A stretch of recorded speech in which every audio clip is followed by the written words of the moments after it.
Mom, you couldn't be here tonight. Merry Christmas. Aww. Beauty. This is not a story about beauty. Like Dracula is not about vampires. Like Moby Dick is not about a whale. Like War and Peace is not about War and Peace. This is a story about so much more than the ostensible premise. A story that begins with beauty and ends with love. Two shining ideals cast as spine-woven covers housing an uncertain number of pages being steadily inked for the last 28 years. The instant I came into this world was the same instant you became called mother.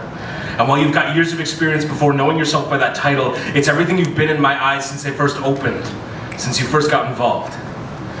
She said to you, I've got 16 boys in this class and 3 girls, and I'll tell you right now, I hate little boys. She was a first grade teacher who'd long since mistaken laugh lines for scars and felt that her crooked humorless shell was suitable to teach 6-year-olds. You were the wrong fucking mother to say I hate little boys too. With one thought flashing to your little boy, one thought flashing to doing whatever you could to preserve the sensitive smile that grade school was going to knock loose over the years, and not a backwards glance, you walked straight into a volunteer position in that school and in that classroom, despite your full-time job, not just for your little boy's protection, but for everyone who deserved a fighting chance against this mockery of an educator. You got involved, because that's just what you do.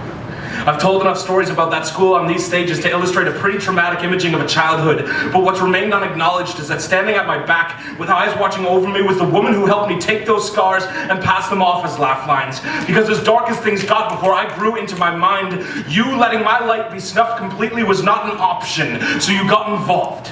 When she told you she hated little boys, you got involved. When they told you I was crazy, you got involved. No, you said, he's just smarter than any kid you've ever seen. When they bought playground equipment instead of updating the library, you got involved, donating books yourself for as long as my sister and I remained in that place. When the kid I and everyone else picked on showed up to school with no lunch, you got involved. You started bringing him one daily.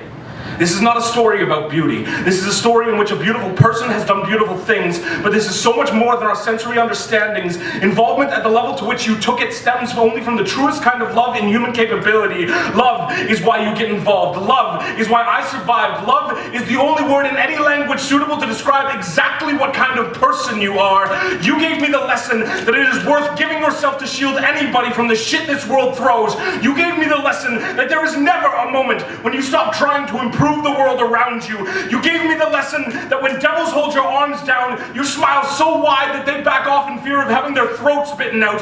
You gave me hair that grows fiery in the summer sun. You gave me the voice that sings music from the mountains. You gave me the ability to knock back whiskey like water. You gave me life. You gave me hope. You gave me love. Yeah!